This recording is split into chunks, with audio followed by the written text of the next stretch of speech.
আসসালামু আলাইকুম, welcome to my channels. আশা করি সবাই ভালো আছেন, সুস্থ আছেন। বরাবরের মতো আজকে আপনাদের সাথে শেয়ার করব আলু দিয়ে অনেক মজার একটি রেসিপি। আলু দিয়ে আপনারা কিন্তু অনেক রকমের নাস্তা তৈরি করে খেয়েছেন, কিন্তু আজকে যে নাস্তাটা আজকে তৈরি করে দেখাবো এটা খুবই ক্রিস্পি আর মজাদার আর অল্প সময় তৈরি হয়ে যায়। এই মজাদার ক্রিস্পি আলু পাকোড়াটা বা পুরিটা কিভাবে তৈরি করছি এই ভিডিওটি শুরু থেকে শেষ পর্যন্ত অবশ্যই দেখে নেবেন। এটা সকালের নাস্তা, বিকেল নাস্তা অথবা টিফিনেও দেওয়া যেতে পারে। এই নাস্তাটি তৈরি করানোর জন্য প্রথমে আমি এখানে 2 কাপ আটা নিয়েছি, চাইলে ময়দা দিয়েও তৈরি করা যায়। এখানে দিয়ে দিলাম লবণ স্বাদ মতো। লবণ দিয়ে আটার সাথে একটু ভালো করে মিশিয়ে নিয়ে প্রায় এখানে 2 কাপের জন্য আমি প্রায় 1 টেবিল চামচের চেয়ে একটু বেশি পরিমাণ তেল দিয়ে একটু ভালো করে মিশিয়ে নিয়েছি। তারপর অল্প অল্প করে পানি দিয়ে দিলাম। দিয়ে একটা শক্তও না নরমও না ডো তৈরি করতে হবে। আপনারা ভিডিওতে দেখতে পাচ্ছেন আমি কিন্তু একবারে সব পানি দিচ্ছি না, ভালো করে মথে নিয়ে আমি এই যে দেখিয়ে দেখলাম এটা কেমন টাইপের হবে ডোটা। এটা ঢাকা দিয়ে রাখবো। এখানে 4টি ছোট আলু সিদ্ধ করে নিয়েছি ভালো করে। তার সাথে দিয়ে দিলাম পেঁয়াজ, একটু কুচি দিয়ে দিলাম। এখানে 3টে বড় পেঁয়াজ কুচি, কাঁচামরিচ কুচি একটু বেশি করে দিতে হবে, ধনেপাতা কুচি, লবণ স্বাদ মতো আর ম্যাজিক যে মশলাটা আছে সেটার একটা প্যাকেট পুরোটাই দিয়ে দিলাম। এরপর দিয়ে দিলাম একটা ডিম সিদ্ধ। এই ডিম সিদ্ধটা হলো অপশনাল, তারপর আমি দিলাম, দিলে টেস্ট হয় ভালো। এটাও গ্রেটারে গ্রেট করে দিয়ে দিলাম।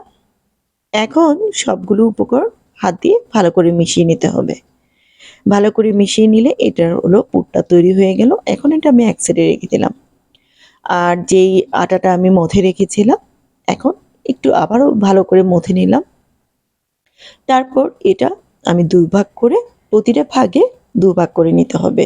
মোট 4টা লেচি কাটা হয়ে যাবে। আপনারা দেখলেই বুঝতে পারবেন। আর আমার আটাটা দেখেন কত সুন্দরভাবে কিন্তু তৈরি হয়ে গিয়েছে।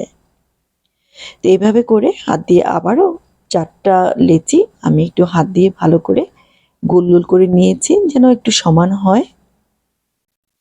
তারপর এখানে আমি সবগুলো ঢাকা দিয়ে রাখবো। এখান থেকে একটা একটা করে রুটি বেলে নিব। তো আমি প্রথমে একটা রুটি বেলে নিচ্ছি। একটু আটা মিশিয়ে রুটি বেলে নিতে হবে, না হলে অনেক সময় এটা লেগে যেতে পারে পিঁড়ির মধ্যে।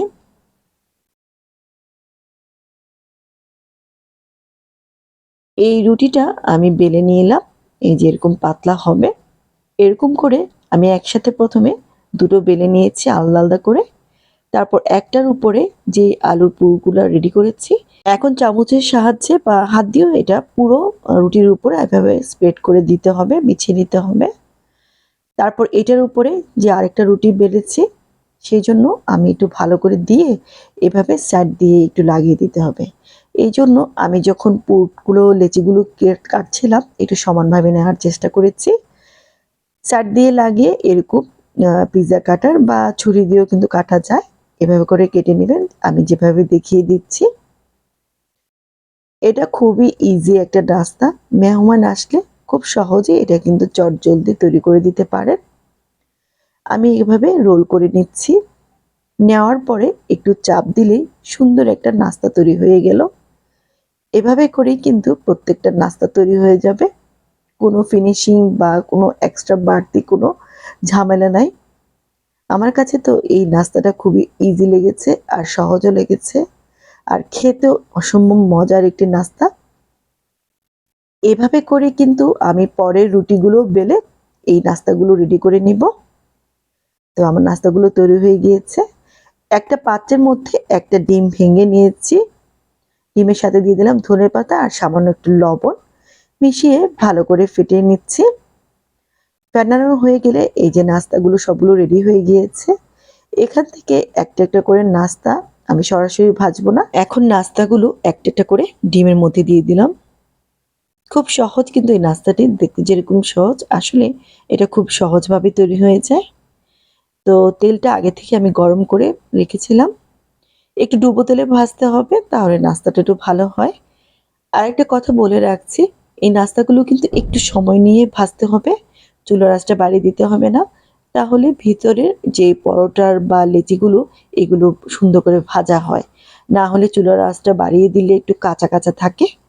তো আমি একটু সময় নিয়ে এগুলো ভেজে নিয়েছি।